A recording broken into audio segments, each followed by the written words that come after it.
monthly Zoom here, and Mr. David Spivey, our Arkansas member. I don't know if we have any other members in Arkansas, has kindly agreed to present some of his books and ephemera tonight for us, and we appreciate that.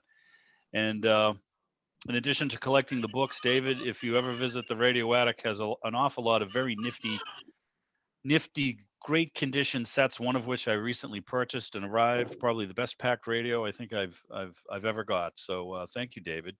Thank you. You're welcome You're very a much. pro. You are a pro, and we appreciate Only a you. man, Yes. only a man who has received a lot of broken radios knows how to pack a radio. I think that's true. I was working from home, and I shared this in a couple of different spots. I don't know if I did with a group, and this would have been around this time, March, April, and I had ordered. I have a friend in Delaware. You may or may not be familiar with him. His name is Jeffrey Goldstein. He has a great website, Radio Teaks, and he has a pretty humongous collection. He'd actually be a great person to show us his collection some night. Anyway, he had a very nifty little, I think it was a Telefunken that I had bought. And I was sitting at my computer on the phone doing my job, and I saw the FedEx ground guy come up, and then I actually heard the box as he lobbed it from his shoulder onto the brick steps. And I heard a whump. And needless to say, I had this vision that the whole thing came up from Delaware, perfect, and was then destroyed by, this guy who's probably a part-time wrestler who decided he wanted to body slam my set. So thank you, David. I've been on both ends of that equation, but it's nice to get something in one piece. It's a neat little set too. So anyway, David, why don't you just take it away this evening then, and you can feel free to take the floor and let's see what you got on there. Well, I'm sure you're all wondering what a knucklehead like me in Arkansas is doing on a presentation to people with undoubtedly superior knowledge in the New England Vintage Electronics Club. And you will forgive me if I mistakenly say the New England Antique Radio Club, because that's what it was to me for so long. The answer to the question is the two people who are most responsible for being here tonight are my wife, who was born in Bangor, Maine, and wanted to revisit the place where she was born, and Jim Liguri, who I met probably over 20 years ago when the internet was brand new. I spent, a little of my history is I spent 20 years in broadcasting, but really on the financial end of it. I was in Little Rock. I was a CPA. I had a client of mine that owned 2 radio stations here, an AM station. This was back in the 70s, an AM station, which was programmed crossover music. This is when the Temptations, the Supremes, all those groups were so popular with all kinds of people. And a beautiful music station, KEZQ, which we used to laugh and say that every time a funeral went down the street, that was another one of our listeners. But those stations were sold in about 1976. And the guy that I was working for bought 2 more stations, an AM and an FM in Greensboro, North Carolina. 2 years later, he bought another AM and FM station in Raleigh, North Carolina. I was continuing to fly back and forth and do work for him. And he asked me, why don't you just come to work for me? So I picked up my family and my small children, and we moved to North Carolina in 1978, not knowing anybody except who I was going to work for, really. And this was, Paul, you may remember this. This was back when an individual could only have the license for 12 stations. You couldn't, that the FCC didn't want, one person directing the news and everything else. So they limited the number of stations that you could have the license for. Sure. So we had 4 stations, all 4 in North Carolina. And I've always said that working in radio in those days was like working in the circus. I mean, there was just all kinds of crazy things going on all the time. And any business has got to be crazy when you're selling nothing but air. You know, that's what you're selling people. And in the late 90s, I bought a portable set from Jim. And that's back when I had this urge to own every portable radio ever made by every manufacturer. You get in these crazy mindsets where you do things like that. So my wife wanted to go back to Maine and visit the place she was born. So we flew, I think we flew to Nashua. I think you could go to Atlanta and then fly direct to Nashua, and went to the New England club meeting in St. Stan's Hall. And the one thing I'll never forget about that is when I went there for that radio meet that day, there was this Emerson Ingram set on a table as I was walking around. And I thought about buying that, but before I could get a death grip on it, and I'm sure everybody knows what a death grip is. That's so somebody else doesn't snatch it up first. This guy walked up and put a death grip on it and held it and talked to the guy who was selling it, and I couldn't get it away. And that guy was Bruce Phillips. And that's the early 2000s. Oh, here we go. But he's got a good death grip. Yeah. You know, Bruce has been through a lot of radios since then. I've been to Kutztown a couple of times and seen him there and met him. He's a great guy, and what a president he was. You know, he really kind of took the club and injected it with something. So after I got back to Arkansas, the working in North Carolina ended in '93. The whole period, the whole 20 years, especially 15 years in North Carolina, I never even thought about buying a radio, bought one, even considered buying one. And that's when they were really cheap. And that's when you could find them pretty easily. Got back to Arkansas in '93. A few years later, walking around an antique mall with my wife, and there was a little ivory painted Firestone sitting in a booth. And the guy had a sign on it that said, $7, it works. And that was the beginning of a very long, long disease, which I have recently been trying to minimize the disease by getting rid of some things. The area in this part of the country that most people belong to is the Dallas Club, the Vintage Radio and Phonograph Society, of which Jim Sargent has been president of that for many, many years. And y'all had him on one of your Zoom meetings, I think a couple of months ago. He's a really prince of a guy and has helped me out of many situations where I needed parts for various sets. One of the earliest radio, they have their convention in mid-November every year. Of course, they didn't have it last year, because many people didn't have anything last year. But in mid-November, the very first Vintage Radio and Phonograph Society convention I went to in Dallas, I was like a lost dog in a meat house. I mean, I had never seen so many things that I wanted to buy. So the first thing they have on Friday afternoon is a paper and tube auction. And one of the things that came up for auction was a Radio Girls book. And I thought, gee, you know, that might be fun to have. I've never seen that before. Everything started at $10. I thought, well, you know, I can buy that for $10 for sure. I think that book sold for like $30 or $40. I couldn't believe it. So that's when I kind of got interested in some of the books from the early part of the century, the juvenile books, adventure books of kids, boys, and girls involved in early radio.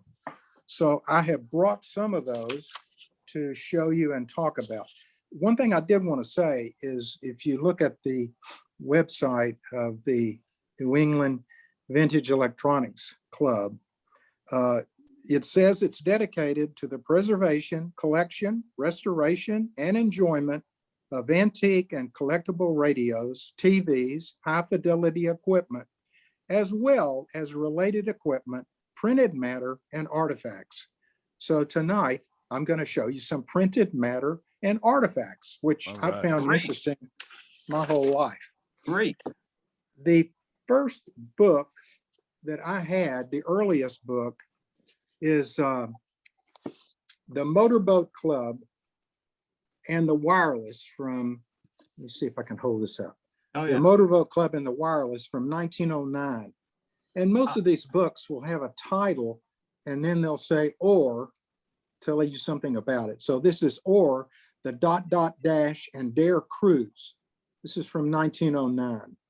Now, you know, if you're going to ask me if I read these books, I'm probably going to deny reading them. But the, you know, just the pictures in the books, especially most of them on the face page, all have, you know, incredible either drawings or pictures Oh, yeah. of some adventure that's going on. The next one is Tom Swift and his wireless message. This is from 1911. Oh, how cool. This is, or the Castaways of Earthquake Island. Tom Swift and his buddies got cast away on Earthquake Island, and they used the wireless. Now, the juvenile books I'm going to show you are in about 4 phases. The first phase is when communication by wireless was pretty much person to person. There were no radio stations. There were wireless operators, and they were getting into all kinds of trouble on Earthquake Island, and they were using a wireless to extract themselves from the danger they were in. Third book is The Boys of the Wireless, or A Stirring Rescue from the Deep. This is by Frank Webster in 1912. Oh, I love the art. Yeah, the art is great. Now, this book happens to have its dust jacket, which usually, you know, kind of ups the price on anything you buy. Sure. Next book is Bert Wilson, Wireless Operator, 1913 by J.W. Duffield. How Great graphics. The Motor Rangers Wireless Station, 1913. The inscriptions in some of these books are really kind of funny, you know, from the Sunday school class to so-and-so, or sure. from the school teacher to so-and-so. This book is the Big Five Motorcycle Boys Through Wireless. The Big Five Motorcycle Boys Through Wireless, 1914 by Ralph Marlowe. Now, almost all these books, up and through the Radio Boy books and the Radio Girl books, the authors were pseudonyms. You know, these weren't real people. There was a syndicate called the Stratmeyer Syndicate, which employed people to write stories, which then they printed into books. And they just paid them for writing the stories. There were no royalties involved of any kind. So that's where that one came. The next one is the Ocean Wireless Boys and the Naval Code. This is from 1915. All of this is pre-World War I. Then the Brighton Boys and the Radio Service. This is 1918. This is pretty much in World War I when this book was written. Then what happened in 1920? Westinghouse Corporation decided that they could sell a lot more radios than they were making if they had something that people could listen to. So they put on the air KDKA in November of 1920. The first thing they were broadcasting in early November of 1920 were the election returns of Harding versus Cox. Harding and Cox were both from Ohio. They were running for president. Harding won the election, but unfortunately, he died about 2.5 years later. And Harding's vice president, you guys don't mind me giving you a little history lesson, do Of you? course not. Oh, we love it. It's awesome. Coolidge, Calvin Coolidge, born in Vermont. I think his political career was from Massachusetts, but he became president in 1923, I believe, and ran again in 1924 and was elected. Now, Coolidge's nicknames were, one of his nicknames was Cautious Cal. He didn't have a lot of personality. And when he passed away in the early 30s after Herbert Hoover had become president, or maybe even Roosevelt by that time, one of my favorite trivia questions is who was the US president that when he died, the reporters asked, how did they know? That was Silent Coolidge. Cal. Silent Cal. That's right, Silent Cal. Exactly. Yeah. Okay, so in 1920 is when everything really took off as far as juvenile books, because all of a sudden there was a great interest in radio. There was a new station, KDKA, on the air. And that's when they said that radio left the basement and left the attic and went into the family room of the homes. So the first book after that was, let's see, The Golden Boys Rescued by Radio, 1923. Got it. By Wyman, PhD, a series of stories for boys 12 to 16 years old. You know, it was always an adventure. They were always doing something. And usually always one of the series books had something to do with radio or something to do with wireless. The first, prior to 20, everything was wireless, and then everything's happening in radio after that. Next book is Tom Turner's Adventures with the Radio. Got it. It's a small book by Sergeant George Rathbone, 1924. Then 1929, The Boy Inventor's Radio Telephone. Got it. And The Boy Inventor's Wireless Triumph from 1929 also. Got it. And the Radio Boy books, which, you know, I know some people probably have collected every one that was ever printed, but that was too large a task for me. So I've only got a few of those. Not how many were printed. I was going to tell you, starting in 1922 up until about 1930, there were 3 publishers publishing Radio Boy books. The first series was written by Alan Chapman, and the publisher was the A.L. Burt Company. He wrote, or someone wrote under his name, 13 Radio Boy books from 22 to 30. The next group Gerald was, Breckenridge. I beg your pardon?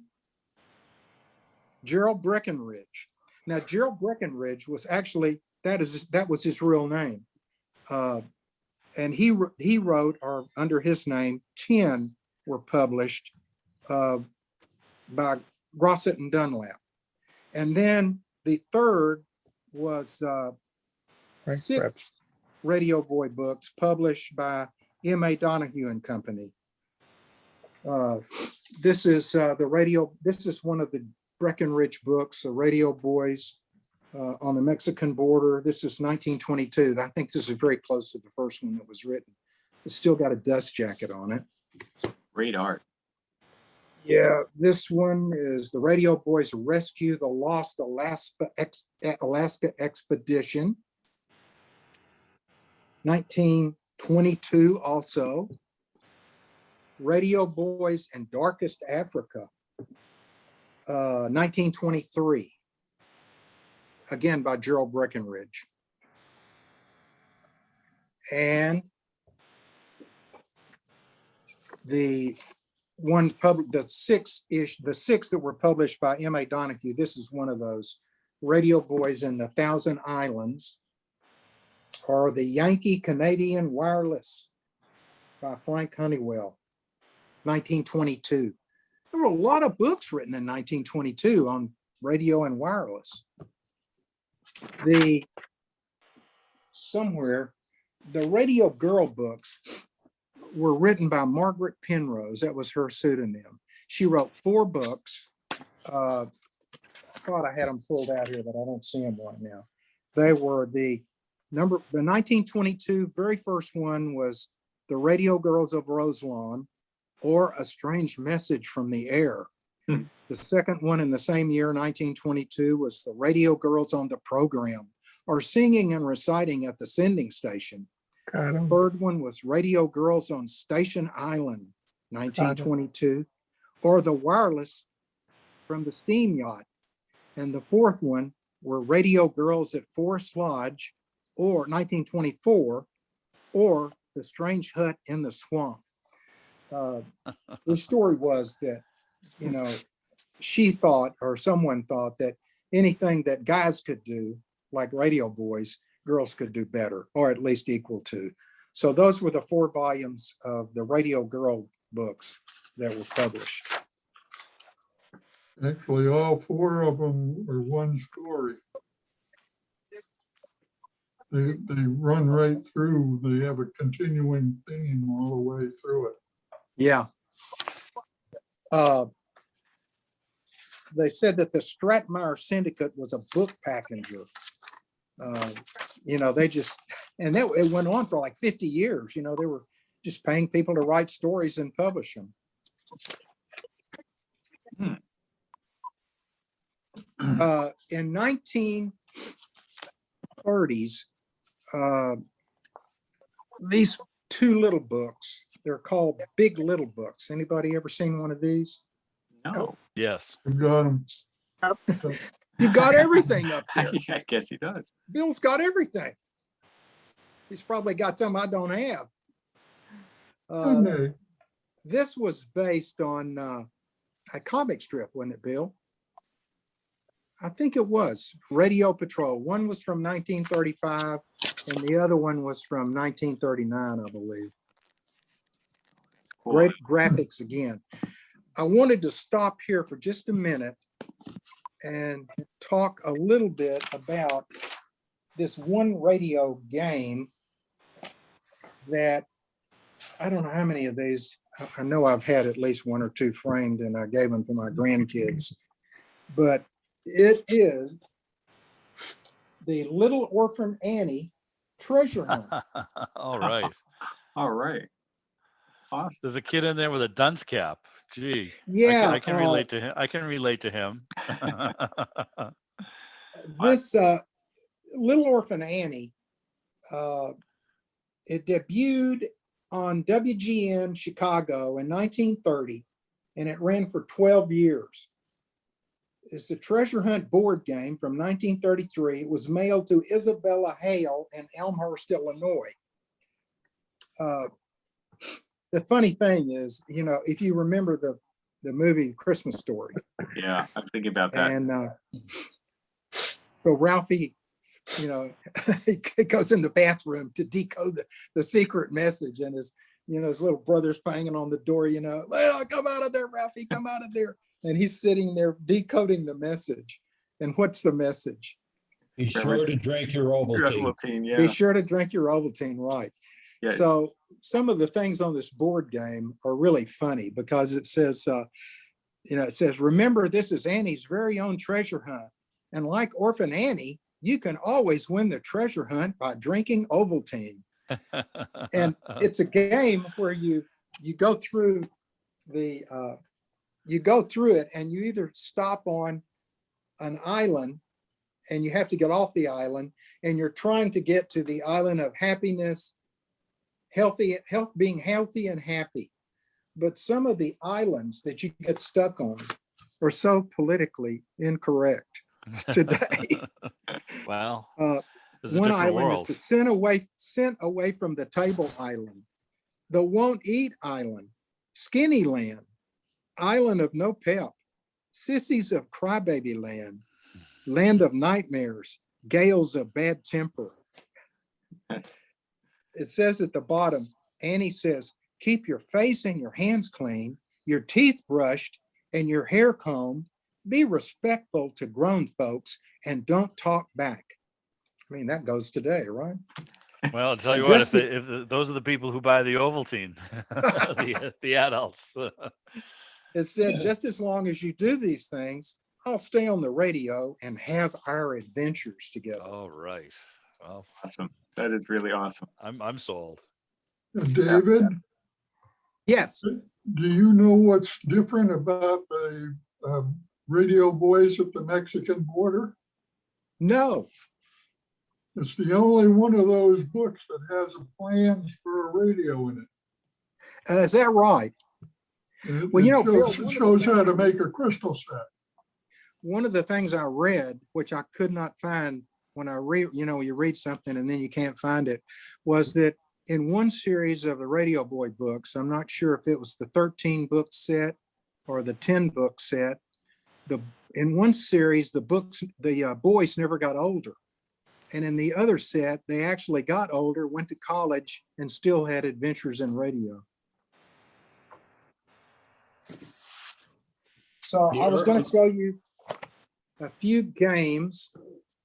When you start collecting ephemera, there's no end to it. It's kind of like matchbooks. You're never going to run out of matchbooks. There's always going to be one you don't have. They were the early version of Tom and Jerry. And Electronics Illustrated, Popular Electronics. I used to love that. Uh-huh.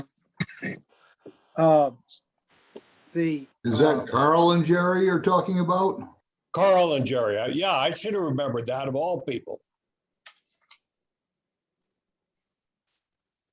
Oh, here they are back here. Let me pull them out real quick. I still read them online every now and then. These are the 4 Radio Girl books, and they all pretty much have the same fronts. I did have one that had the dust jacket on it. The 3 girls always huddled around a radio doing something. The last couple of books, this book I bought was called 4 Girls and a Radio. And I think it is about 1943 or 4. It has to do with 4 girls rooming together and working in a munitions plant. And one of the girls has a shortwave radio, and somehow they're able to use the shortwave radio to catch a saboteur who's trying to blow up the plant. Very cool. This is probably my all-time favorite, though, because I read these books when I was growing up 100 years ago, which are the Hardy Boy books. Yeah. Oh, yeah, I love those. The Hardy Boys and the Shortwave Mystery. Why do I not remember that one? I didn't remember it either. That's a good one. Wow. I thought I read them all. Love the colors on the cover, from Oh, white yeah. to the No, warm wait. glow on the inside. And what a Promise coincidence, a PK. full moon. Yeah, no, there's got to be a picture art. There's always a face in the face page, right? Can I make a comment on that one? Yes. Okay, this is Bruce. Normally I'm in Vermont, but I'm camping in Virginia right now. But the Shortwave Mystery had several editions, and you could tell the difference between them when you looked at the first page. The call signs were different. In the very first editions back in the 40s, and I don't have it in my hand right now, were fictional call signs. They bore no resemblance to ham radio calls. However, later editions started to use like a 1x3 call and that kind of thing. So it's very interesting how that particular first page reveals different editions. But without the book in my hand, my recollection is that the copyright has always been the same for the year, I mean. Interesting factoid. Somehow I think I've lost my picture. Oh, yeah, so we have lost you, David. Here we go. Nope. Yes, This nope. George Kazalka also, if I came in late, I apologize. It's already been mentioned, but I thought I'd throw in that the Campfire Girls editions were the same as the Radio Girls. So you will find for the Radio Girls, those 4 books, you'll find the exact text word for word as the Campfire Girls and the same subtext. Interesting. Here we go. He's back. There you are. There I am. Okay. Can you hear me now? Yeah. Yes, sir. Now, Oh, okay. now what year was A few. Oh, sorry, David. I was just curious. What year was that the Hardy Boy book The published? Hardy Boys was 1945. Interesting. Thanks. I'll have to remember to look for that one. I guess it's one book I never read. So David, David, can you look at the first page, the opening page of the Shortwave Mystery, and Yeah. describe the call signs? It says Hardy's fixed up their old shortwave sets, and he had assured them that his own would be in operation that night. VN16J calling VY84Y, calling VY84Y. Yeah, VN that's one of the earlier call signs, and later editions have the more normal W or the K in it, I believe. Oh, really? Well, thanks for that information. I never knew that. Very. Let me go through a few radio games. Most of the board games that I had framed one way or another because the colors in the board games were just so great. You know, you don't want to put them in a box and never see them. The first game, I'm sure y'all have seen this, right? The radio bingo game. Not personally. That's Oh, cool. come on. I know. I must be in this. I must be in. I don't know. I must be in a cave or something. At the radio, usually at a lot of radio meets, you'll see the cards. You know, it's a game just like bingo. Yeah. And it comes with cards. Instead of BINGO, it's RADI. Ah. Very good. And you'll find a lot of the cards, you know, the cards look like this, just like a bingo card. But this is the only one I've ever seen. I'm sure there are more out there that has the entire game. It's like somebody bought it, you know, 80 years ago or more and set it on a shelf and never opened it. This is a board game called Dial a While Radio Game, with radio stations showing all over the United States. Nice. The thing that's interesting about these to me are the stations that are on the boards, because like this board in New York shows station WGY, which is the oldest radio station in New York State, in Schenectady. Yeah, that's the Albany area. I know it. Came on the air in 1922. Is Yeah, that where I a grew up. ham call in there in the upper left, W2NR, or in the dial? Up. Oh, WDFN, KOA, No, KSL. in the red section. Oh, WENR. Okay, all right. I thought that was a 2. All right. Yeah. Thank you. The next one is a board game called Radio Ramble. Radio Ramble. And, you know, it's just got radio stations all over the United States. You use game pieces and you go around the board. The thing I like about this one is that it shows radio station WEEI in Boston. And WEEI is for the Edison Electric Illuminating, early station, put on the air in 1924. Also, the start part right here, where you start the game, Yep. is WEAF in New York. And so I looked up that station, and it says that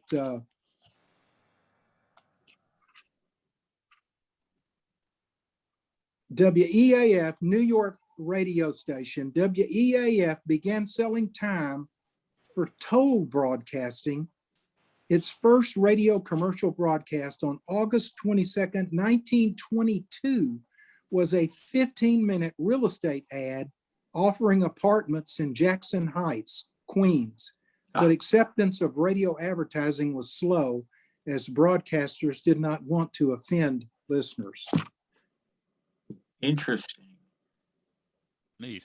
You know, you could use that Interesting. like a little DX game. You could try to find the stations listed, and then you could pin them with a little thumbtack if you pulled them in.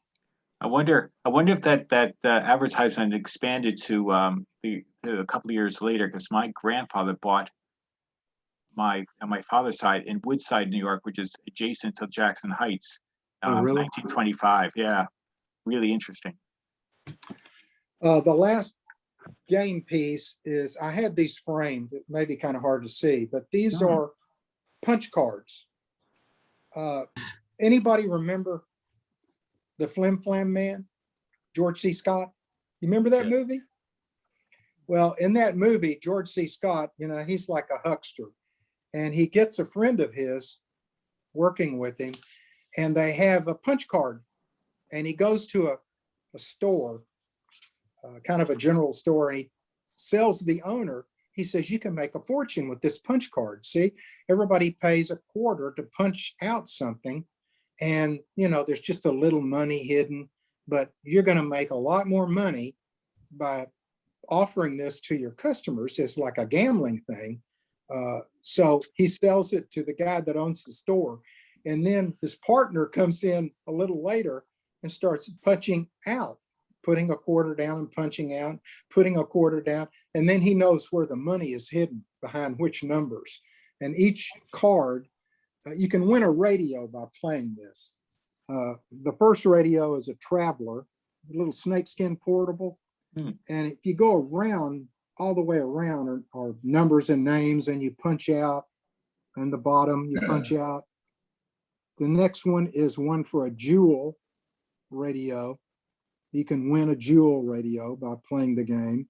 And the third one is a radio called Orthosonic, which I had to look up. It was made by Federal up in New York, Buffalo, New York. So that's the punch card game. That is all the games that I have, but I wanted to show you a couple of things.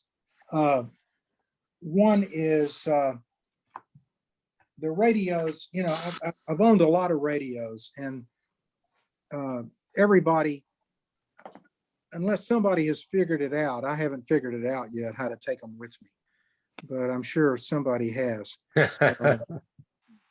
So I probably had 100 radios or more, and I'm probably maybe down to 20 now. But of the two that I still have that I would probably not want to get rid of until the very last minute, this is a radio that I bought, from a guy, I believe it was up in Illinois, close to the Canadian border. And it's the only radio I ever asked to please ship it in 2 boxes, ship the case in 1 box and ship the chassis in another box, because of the damage that happens to this particular radio. And when you see the radio, you'll know exactly what the damage usually is to the radio. But I wrote an article about this radio in the January, February, March of 2014 newsletter. And this was the cover of the newsletter there. It's a Spartan Polo Club. It's a model 608. They made it in ivory plascon, which you know what happens to ivory plascon. And they made it in black bakelite. This is a black bakelite set.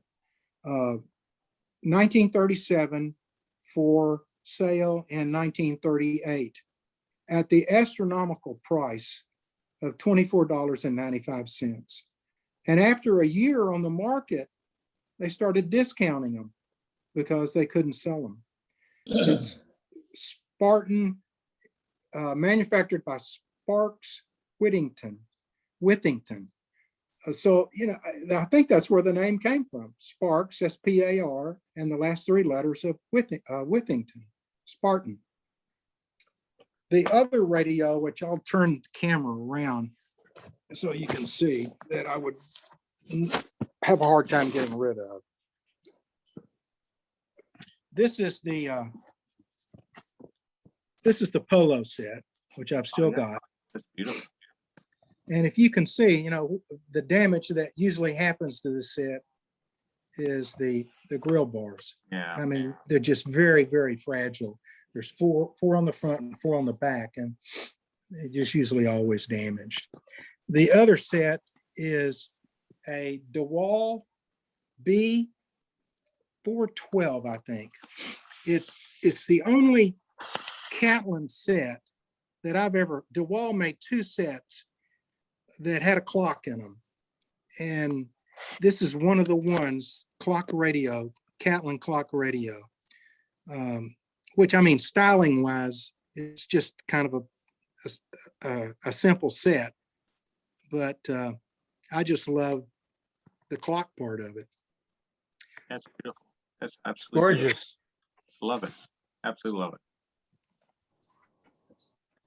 And the last thing I will show you, and then I will shut up, is more of one last picture, one last ephemera picture. I don't know what year this is from, but it's got to be kind of early.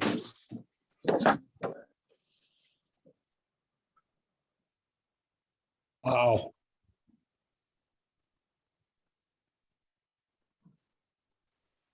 Three children listening to the radio. That's it, the old RCA double piece, isn't it? I have no The idea. tuner and the amplifier. Yeah, looks like an RADA set. RAD, right. Thank you. Yep. That Yeah, I is- told you, you know, the old, when I started off and I said, I'm presenting stuff to people that know a lot more than me. I was reminded of that. Some of you guys I know are old enough to remember George Goebel. You remember the sure. George Goebel quote about the tuxedo? He said, I feel like the New England Vintage Electronics Club is a tuxedo and I'm a pair of brown shoes. Oh, Lonesome George. Yeah.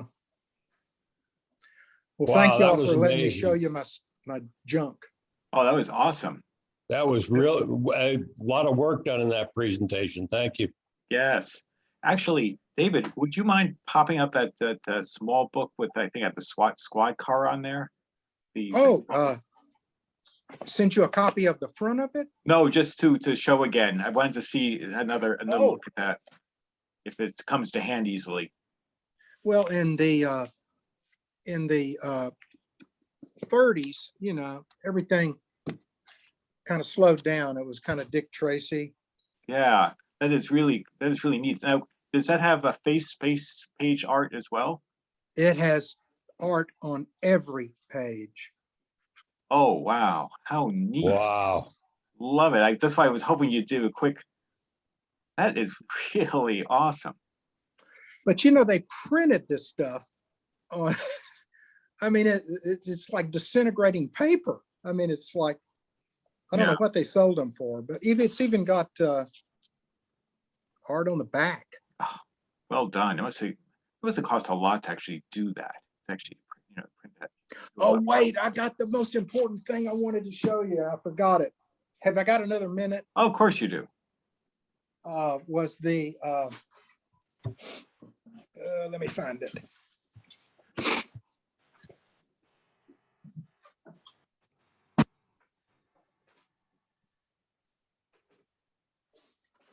This is something I bought several years ago, which to me was absolutely fascinating. I even copied the cover and had it framed because I thought the cover was the art in the cover is just incredible. Has anybody ever heard of the radio division of the Cone Electrical School in Chicago, Illinois? Not Cone. I've heard of Sprayberry and. Oh, Wow. oh, That is cool. that is. I love that Art Deco. That I plane can't is just see it. awesome. I can't This see is- it. You guys are talking. Oh, you can pin David, but yes, we can be silent. This was 1933. This is in the middle of the Depression. And they printed this thing. It's like 13 inches by 10 inches. This is not 8.5 by 11. It's huge. And, you know, the photographs in it. I mean, it's like 2-page. Oh, Can you all see that? Yeah. That's cool. Well, I mean, I was going to And read look, you. you can attract women by doing that. Lift it Well, up just a little They bit. show that on the front. They show the building where the Cone Electrical School is. It says this handsome 5-story building was built and is used entirely by Cone. It was built with one idea in mind: to give our students the most efficient, practical radio training possible, and at the same time, keeping in mind the comforts, health, and happiness of our students during their training. So on in here, it talks about athletics, and it says, nearly every week during the noon hour, I hold a big amateur boxing tournament. I mean, who would want to box for entertainment? In the summer, one of the big leagues is always playing here. Either the White Sox or Cubs have a game every day of the season. Same teams there today. But the funniest thing I wanted to read you was this section, which says, what are your living expenses? What will they amount to when you go to Cone Electrical School in Chicago? Now, they said, you know, you can become a bookkeeper with a correspondence course, but you can't become a radio technician through a correspondence course. You got to be here. You got to work on them. You got to have somebody over your shoulder to ask questions of. So it says, what your living expenses will amount to. If you're like most of the fellas here, you haven't got much money to spare and will want to get by just as reasonably as possible. You can get room and board, accommodations as low as $6.95 a week. A week, not a day, a week. And this covers 3 wholesome home-cooked meals a day. The only other necessary expense would be for laundry, and this should not run over 50 to 75 cents a week. Around $75 should easily cover all of your living expenses. And of course, some students take care of a good part of this through spare work we get for them while going to school. What's funny is that I had an uncle who was in the Navy in World War II. And he was married to my father's sister. And when we were cleaning out her house, he had taken a correspondence class on radio repair, and there was a lot of this kind of stuff that he had That's cool. read. Yeah. Very cool. Yeah. I love that Art Deco art. It's just gorgeous. It's such a Well, I'm Yeah. glad you didn't forget that last. Yeah. That was an awesome image. I just, to That's color something. to color copy that somehow, and I'd put it in a print on the wall. No Absolutely. problemo. I'm with you there. Yeah, you Beautiful. ought to be selling copies of that on eBay. I'll send anybody a copy that wants it. Oh, I'd love Well, you're one. a sport. David, thank do you you so feel much. like- Thank you for the presentation. That was great. That was Enjoyed outstanding. it. Really, thank you. That was a lot of fun. And a You're nice, welcome. change. We've had so many different things, from the matchbooks to the printed materials and games and radio. So this is, a new avenue here on the Zoom. So thank you so much. David, David, it's- do If you any- feel like you have an authoritative list of all of the Radio Boys books? As far as my research, there were 13 by one guy, 10 by another guy, and 6 by the third. And then there were 2 that were written that were unpublished, I think. Okay, so you're running around 30. I've got about 20 of those books, and every time I think I've got a complete set, I find another one. Uh-huh. And that's kind of discouraging because I could never find the end of the string. It sounds like you've got it. No, I have the end of the string. I can tell you what the end of the string might be, but I don't have the end of the string. David, it's interesting as you were talking, after I saw the poster, I flipped over and looked quickly through eBay as you were talking. It's loaded. That school was around a long time, because they even have books in there on the Cone School and repairing televisions. Well, So- yeah, and this publication is for radio, television, and they say moving pictures. Oh, okay. And one of the things is there's the honors graduate pin somebody's selling. You got a little lapel pin indicating that you were the man. Mhm. No. Probably tells you how many times you got electrocuted. There's little Right, right.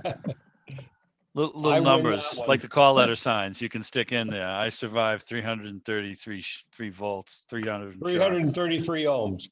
Yeah. It's interesting though too, because even if those folks didn't necessarily go into their own radio shop or a repair business, you think about all the radio manufacturers churning stuff out in Chicago. Zenith alone, I mean, if you had, some skill, you could find yourself working the treble bench for the bad sets, or, I'm sure you could probably go, apply your skills at one of the manufacturers if you had some abilities, beyond just being an assembler. So probably some employment opportunities up that way as well. Well, the Nice Nice publication, stuff. the publication said this was from 1933 and said they had been around for 33 years. So I guess Wow. they started around Good stuff. 1900. Who is the gentleman from Arizona on the Zoom tonight? That would be Bill Jeffrey. Oh, so Bill, this is Bruce. Are you a ham, Bill? Is he hearing me? I think he's just coming back. He's muted right now. Hey, Bill, you muted. While he's unmuting, the TV Trouble book is hardback 1957 by Cone Electrical School. Ah, okay. There we go. No, I'm not a ham. I was for a few years and I let it lapse. I was just a no-code tech. I got talked into it by a ham in Nashua. And I discovered that I liked the electronics part of being a ham. But once I had a radio going, a transmitter or a receiver, I didn't have anything to say. So, talking to people was not fun. Well, I have something to say. You've mentioned that you're on the hunt for some volumes of the Radio Boys that you do not have. I have many duplicates. And so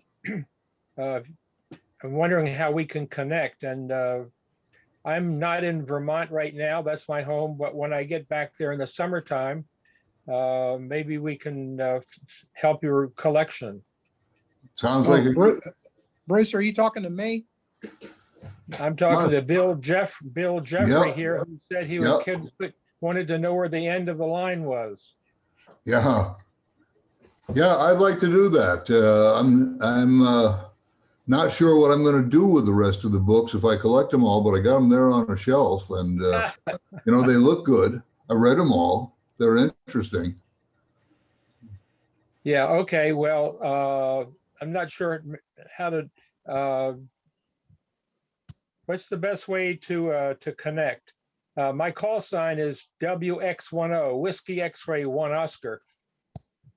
Okay, well, I don't know if these Zoom sessions are going to keep going into the summer or not. John, I asked you about that one time, and you weren't Yeah, I real think- sure. Well, you know, we as long as we have material, we're going to try to do it on a you know, a fortnightly basis for as long as we have you know, topics and people to you know, contribute. And so far, it's been going well. So we will continue this way, and we'd like to, even if it meant dropping down to monthly, which we're not quite ready to make that decision. We're going to keep going the way we are, but we'd like to keep the cadence going at some regular interval. And so far, it's every 2 weeks is working out pretty well. Okay, Bruce, that sounds the good. easiest way, Bruce, the easiest way for you to do it is to send a chat message to him with your email on it. Yeah. You can Well, just- I could do that, but I'm on a telephone tonight and I haven't quite figured out how to do anything without losing you guys.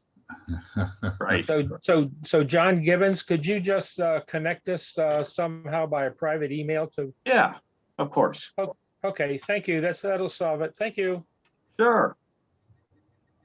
Hey, Paul, Yes, I've got a few books here to kind of amplify David's sure. book. Please do. I have a nifty book. It's upstairs, and I am not going to go look for it because I'll be presenting it in June on the Zoom if I go do it. But you go right ahead if you have them handy, Bill. Yeah, I got them right here. I was going to say that, of course, my interest predates wireless. So I go back to early days of telegraph. There we go. This is a little novel called Wireless Love. It was written in about 1877 by Ella Oh, Cheever boy. Pear. And she was a telegrapher in Boston, a real lady telegrapher, which were ubiquitous by that time in this country anyway. Women were commonly telegrapher operators right into the earliest days. But anyway, this is kind of a typical Victorian farce of a love story of a couple of operators that got together on the wire. So it was kind of fun. The book itself is a little pricey. I just looked.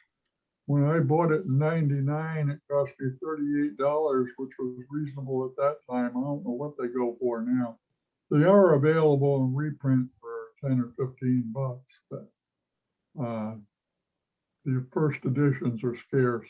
Is there any inside art in the face page there, Bill? What was the question? Is there any face page art in the book or anything? Let me look. I think there might be. No, there's not actually. There's a dedication in Morse code. Oh, interesting. Oh, cool. How romantic. You know, that's a pretty racy title. That could have been one of those banned in Boston, by the Watch and Ward Society. You probably had to ask. That was kept under the counter. You'd have to ask for that. Okay. the precursor to Harlequin novels. This one is a wireless novel written in 24, I think it is. Anyway, this was not one of those committee written ones. 1918. And I haven't read it in years, so I don't remember what it's about. Then I got two that were written right around the turn of the century that are, again, telegraph. This one is The Wiretappers, and this one is Phantom of the Wires. Wiretappers was about a criminal organization that tapped the racetrack wires, cut them, copied the race results, went down and made the bets on it, went into town, made the bets at the local bookies when they know the results. In the meantime, when they'd cut the wires, they had an expert operator who was relaying the information, but about 5 minutes late, so that they had time for one of their operators to go make the bets. And there was a lady involved in all this, and she was a wicked woman. It was a morality story about what could happen to a woman that had fallen down. And so some of these are kind of, this one is near and dear to my heart. Oh, There we go. It is Wireless Operators with the Coast Guard, oh, cool. and written by Louis Thies. And these, again, are written about the same time as some of the Radio Boys books. This one was copyrighted in 1924, but they were not, they were young adult novels. They were pretty serious. And here's the Facebook page of this one. And that's an iceberg on the Oh, how cool. Ice Patrol. Nice. Been there, done that. I got 5 of them. According to the flyleaf in the front, there was at least 11 published, because they got 11 titles in there that were published when this one came out. So, like I say, I got 5 of the 11. And they're a lot of fun. I've read them, great many of them. I know he had the Wireless Girls on there, and I just picked up all 4 copies recently. And my wife and I both read them through. They were kind of fun. And as I say, the story was from one to the other, continued through, so that there was little bits and pieces all the way through, and then finally at the end explained everything. So it was almost a 4-book novel. Interesting stuff. You know, there's something to be said. I studied history in college. I studied a lot of things. I allegedly studied history in college, but you know, I had a better professor. You know, some of the professors were a little better than others, and I had one guy who had very interesting philosophy. I mean, not only would we read, you know, different historians or you know, professors, collegiates, people who you know, became scholars of certain aspects of history, and then you would read their opinions or their interpretations of things, and you would say, and that's what happened. Well, this guy had a tendency to, you know, in the syllabus for the books, he would give you maybe half or maybe even more. You would read period pieces. So if you were studying, you know, Reconstruction, you would read things that were, you know, published for the population, the general population to read. And his concept was that, you know, by reading what was available during those certain eras, you got a little bit of a better feel for what the person who lived through those times, you know, as Hegel would probably say, like, what was the zeitgeist, you know? And, you know, you read some of these things, even though we look back on them and we might say that's a little corny or it was novel, et cetera. But, you know, where they were popular, they wouldn't be printed if they weren't popular. You get a very interesting little insight into sort of that mind's eye of what was the kid in the 20s or 30s who was interested in radio, who was reading those, you know, what was going on inside there. And you get a different perspective when you read the actual material than rather read somebody who wrote a book to tell you all about what that material meant and what you should think about it. So there is something to be said for not only collecting them for the you know, spirit of collecting, but for what you can gain from reading through some of them too. So it's neat stuff. It's neat stuff. Yeah, Any other questions for Mr. Spivey? Comments, reactions tonight? Yes. Paul, this is Bob. I have a question. Okay. Yes, sir. I had a question for David. I had a couple of pictures I wanted to show. I just like 3 or 4 pictures and a question for David. Certainly. Share my screen. Sure. Can you hear me all right? Yeah. Yes, you're Yeah. coming over fine. Does that look okay? Is that shares in the way there? So I had a couple of books. I learned that these are the first and the fourth of the series. David, I really appreciated your presentation today. I learned a lot. I've got two of the Radio Boys, but next I do have a question about the books. We Here's have you on the screen and not your material if you're trying to share your screen, Bob. Say again? We still have a picture of Bob and not your books. I don't know if you were trying to share screen, an image with us. Hold on. Whoa, I didn't know that. Yep. Yep. We see you. We see you well, Bob, but not your book.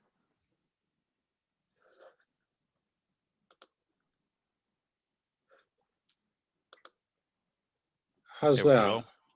There we go. There we go. Can you see a slide? Yes. All right, I'm sorry about that. No worries.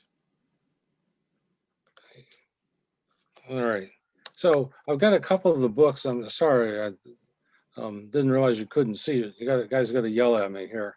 So I've got the first two of the Radio Girls, which I learned from the presentation. I appreciate the David, your comments. I didn't know there were four, and I just kind of picked these up randomly. I don't know much about this series at all. I've got two of the Radio Boys books.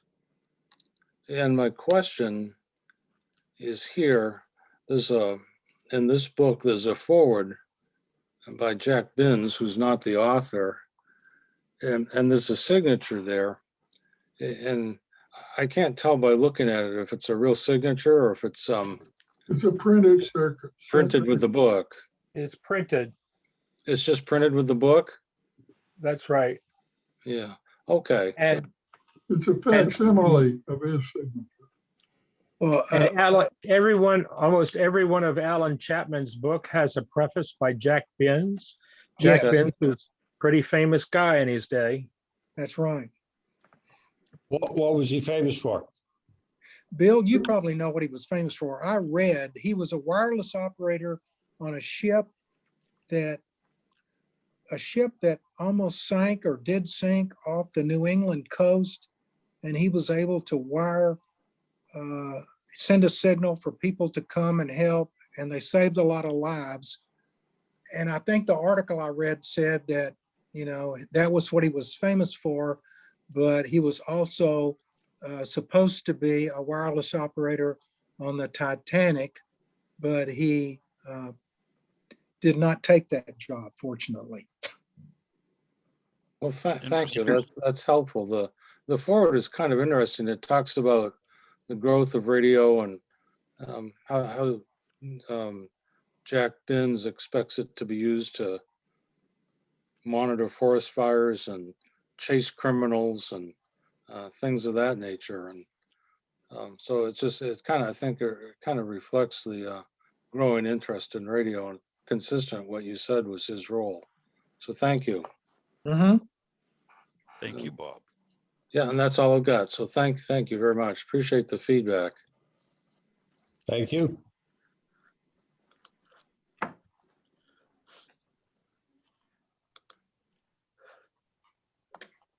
So John, if I could be so bold as to just have a couple of minutes here. So Sure. a while back, I had made a post in the IO group and was asking for opinions on internet radios, get people's feedback and experience, and maybe some suggestions as to a brand or a type or your experiences with them, and debating whether or not I have these tube radios lying around here. So what could I possibly do with an internet radio? So I did a little shopping online and I decided to treat myself. So I wound up with a let's see here, a Sangean WF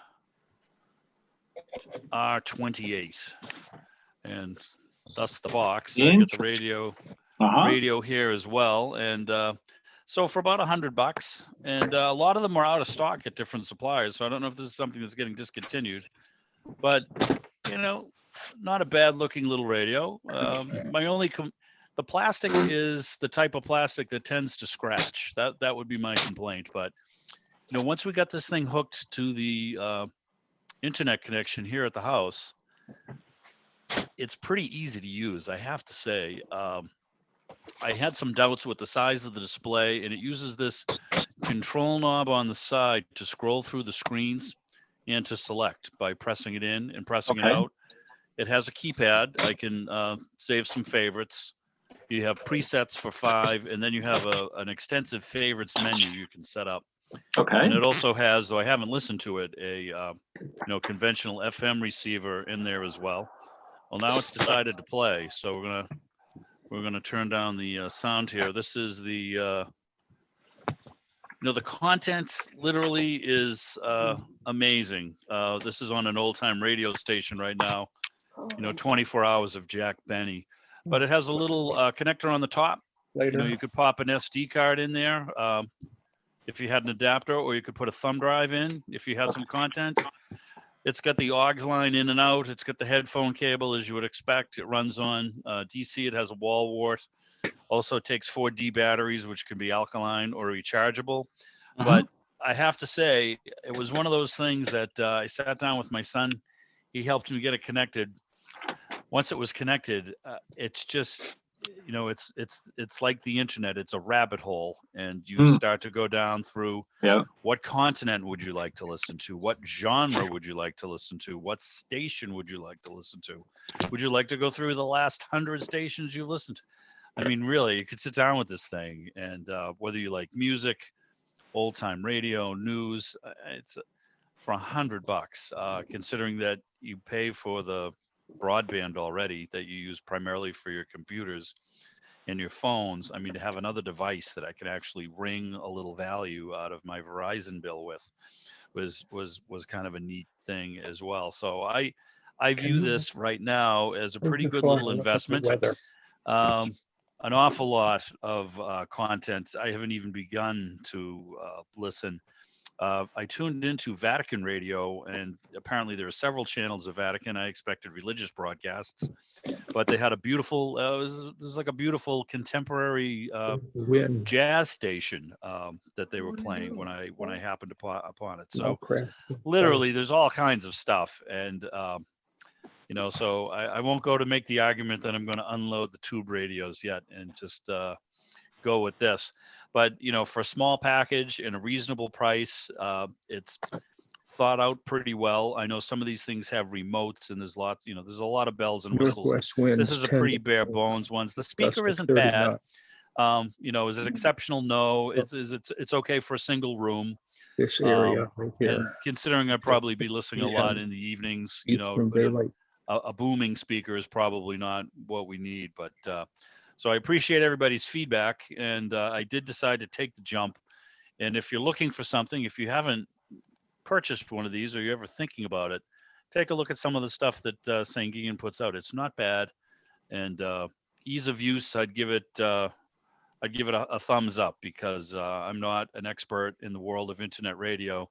But even without subscribing to any services or paying for any extras, there is just an endless supply of content. So, and it's kind of convenient to be able to get away from a screen on your PC and sit with a radio and cruise through a lot of this stuff. Certainly, this is nothing you couldn't do all on your personal computer, but it is a good thing to get away and get some downtime from the screen. So that's how my saga ended. And I appreciate everybody's thoughts and comments on the thread on internet radios. I jumped. I did it. Congratulations. This is an internet radio that was on the free table. Yes. And might have I couldn't find a our freebie. conversation.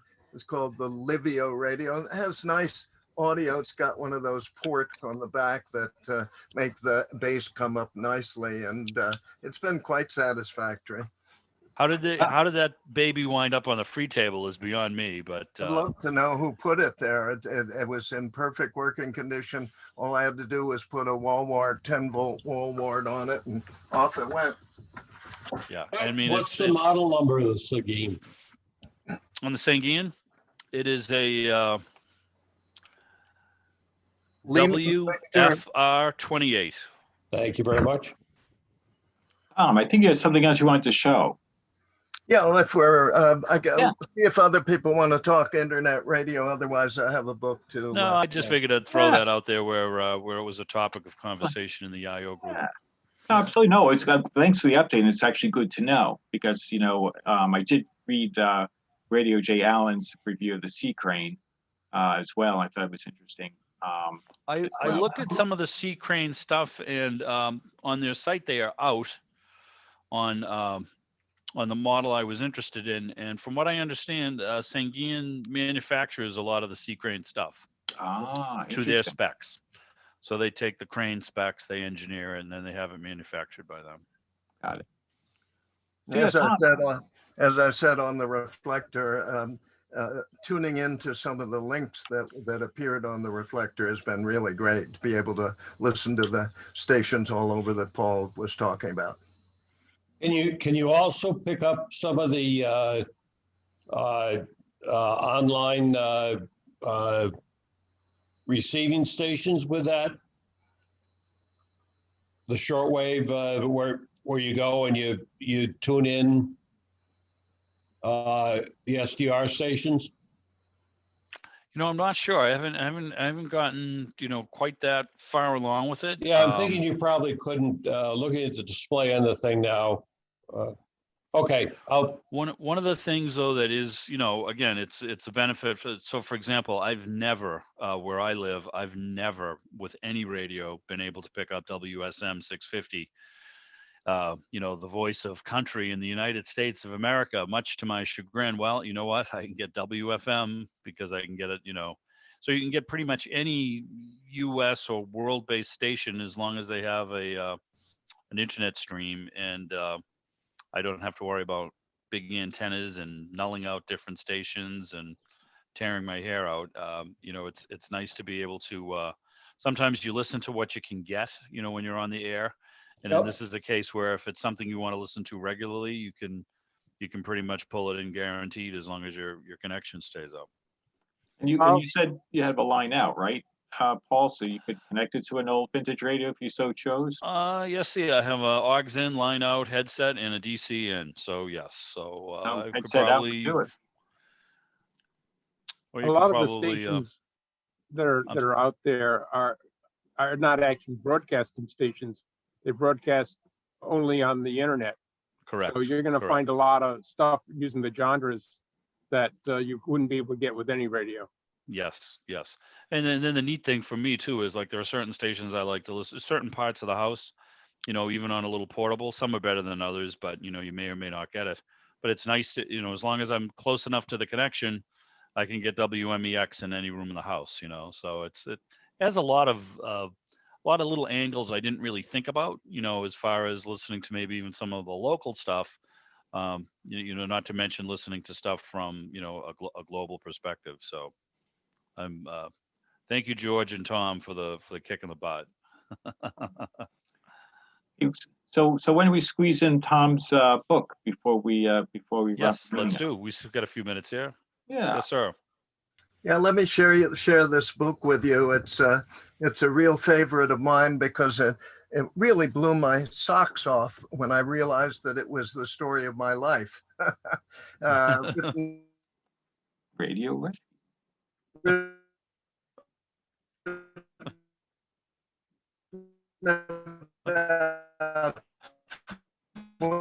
20 years ago, but it's about a ham in New York City. Much for that apartment buildings that you see in the back. And if you look down in the front here, you'll see this guy. And that was right in front of my apartment. And there is the statue as it stands now. So it just absolutely amazed me. And then it got just even more personal. Here I was trying to learn the Morse code. But before that, I was listening to shortwave radio. My mother's smiling at me. And then I really had a rough time learning the Morse code because you had to know the Morse code to get a ham license in those days. And I would practice the Morse code talking to my dog and practice the Morse code in school. And then I went to take the test on the Morse code, and this guy failed it, but I actually passed it. Finally, he passes the test. And in the right-hand illustration here, you see him going down into the subway with his father to, are you ready for this? Radio Row. Going on to Cortlandt Place- Street. The place in New York City where you could just absolutely buy anything and everything your heart desired. And it did look like that in those days, and the prices were incredibly low. And you just went and you bought a whole bunch of stuff, you brought it home, and you started building a radio, build a transmitter. I did indeed build a transmitter. Then the question of antennas. How are you going to deal with an antenna in the middle of the city? Well, you do it in the middle of the night, and you get your father to go down on the street, and you drop a wire out of your window to your father, and then you get a friend in another building to pull it up to the building, and pretty soon you got a wire across from two buildings. So that actually happened many times. And then you get on the air and you start talking to people all over the world. And then, of course, the dream of all ham radio operators, you are the hero in a flood in Florida. And you save the day with your radio set. There you're on the left, and you're sending messages, taking messages from the guy in Florida on the right during a hurricane, and you save a lot of people's lives. And then the newspaper reporters come and take a picture, and you get written up in the newspaper. And here's the actual picture of the kid that was written about in this book. And here's the actual picture of me as a ham back in those days in my radio station. So it Very absolutely blew Oh, cool. my mind, absolutely blew my mind when I saw this book and realized that it was absolutely my story. I just loved that.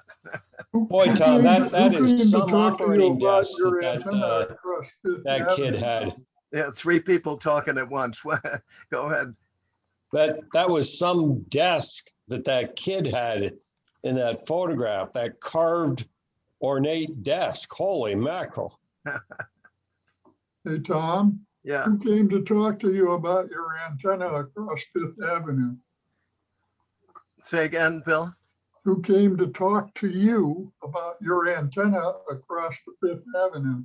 Oh yeah, well, the police, actually the FBI came because I tried to stretch my antenna all the way across Central Park, which is about a quarter of a mile, because there was a ham on the other side of Central Park. And then that didn't work at all well. And what happened was I started flashing light signals to this guy, and someone turned me in as a spy, and the FBI came in to figure out what kind of spies are sending light signals in the middle of New York City. I think that was what it was, Bill. That's hilarious. Absolutely hilarious. You know, in the heyday of shortwave, I used to send away, obviously, I needed all these schedules, right? So I'm getting mail, Radio Bulgaria, Radio Albania. You get these schedules with the stamps were cool and all, but my mother's looking at the mail, and this is still the Iron Curtain is still up, and she's like, I'm expecting somebody in a raincoat and a briefcase to come to the door someday and ask about all of this stuff coming. She said, I don't mind the BBC program, guys, but what is all this stuff coming? Oh, you have to have it. It's part of. But again, I wish I had saved some of that stuff. It would have been a nice frameable piece, a la Mr. Spivey. There would have been some neat stuff to have kept, if for nothing else than the stamps and the cheaply printed brochures and. Some of the programming at this point, is almost, certainly seems out of a bad comic book, but it was all real and it was all there to be listened to. It was kind of fun. Well, we're glad they let you go, Tom, and didn't put you in prison. My grandmother actually caught a spy during World War II. She's a little old lady, she sees this guy going in and out of an apartment building. And she calls the FBI, and the FBI says, yeah, okay, lady, we'll look into it. And they did. And it turned out there was a spy on the top floor of the apartment building next to her with a really high-powered radio set disguised as a ham set. So it can happen. It can happen. All right. Well, I tell you what, it is 8:32, so we're just about at the witching hour. So once again, David Spivey, thank you. Yes. Thank you, everybody, for sharing all your neat stuff. That was a great book. We're glad we got to see your biography, Tom. Clap, clap, Thank you, clap. Yes, David. that was well done. Thank you for the trouble. Great. Actually, And one quick, John, programming note you're going to mention? yes, one very quick programming note is because normally our next meeting would be right at the end of the month, but to try to keep this to 2 meetings every month and no more than that, we're going to do a 3-weeker and slide this into the first week in May. Okay, so that way we're not doing 26 meetings, we'll try to keep it to 24. And so we'll be trying to figure out what will be on deck for that first meeting in May, but it will be, let's see here, that's May 5th, I want to say. Let me just quickly check my calendar, but I'll send the announcement. So it will not be normally be the 29th, it'll be May 6th.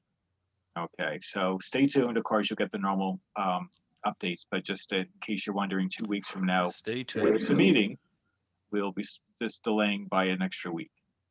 I have a question. Is anybody on the call going to go to Kutztown? Nope, we There's got one. Oh, okay, John. I'm all right. I'm going to be there, hopefully.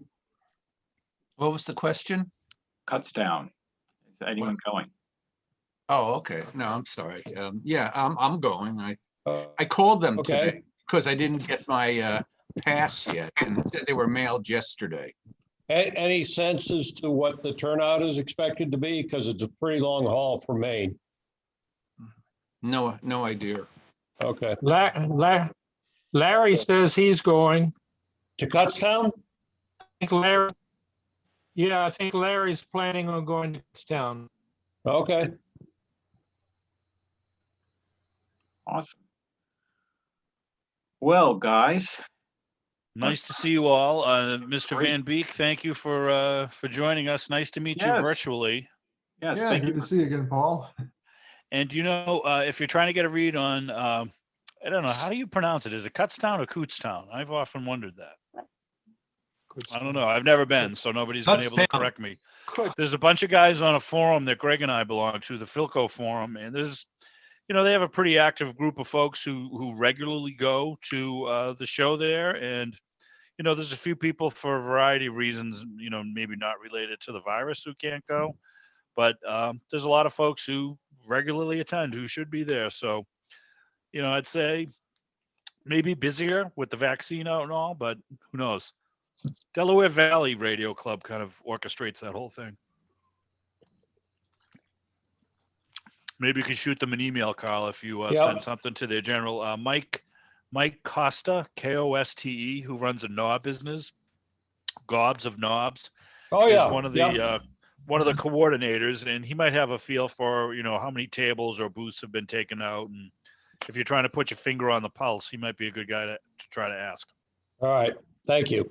You're welcome. If I can interject one note, I am a member of some other radio clubs, such as the NJARC, and there's a lot of anticipation for Kutztown.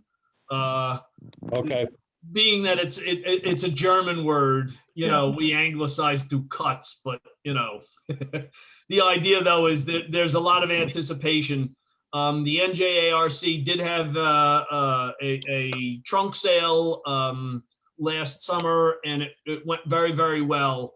They had a lot of people show up. So I think that now that the inoculations are actually becoming widespread, I think that the floodgates will open. Just my take on it, but I do believe that. No, I think a lot of people are having withdrawal. Yeah, exactly. Yeah. Exactly. Could be a feeding frenzy, a lot of pent up demand. Right. All right. Bruce, do you want to mention the Elmer story while you're here talking about books? Refresh my memory. The origin of the word Elmer. Oh, well, that's my opinion.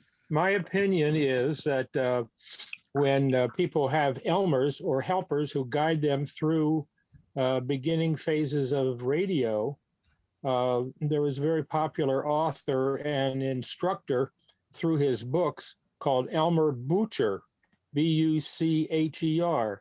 So I proselytize the fact, is that a word? I promote the idea that the Elmer that we talk about as helpers originated from Mr. Bucher. Unproven, but I'll stand by it until proven otherwise. For me, when I first went to work at a radio repair shop, my boss's name was Elmer. That proves it. So Tom, here's another theory. You ready for this one? In code, the laugh that we now know is hi hi, dot dot dot dot dot dot dot dot dot dot dot, right? I think that originally it was dot dot dot dot dot dot dot dot dot dot dot he. You heard it first here. Okay, sounds good. I think they just ran the two E's together and called it an I. All right. All right. Gentlemen, it's been real, and we'll see you in May. It was a Take pleasure. care. Thanks, everybody. Thanks Take once care. more Thanks time. again. David, guys, take care. Bye-bye. Night. Good night.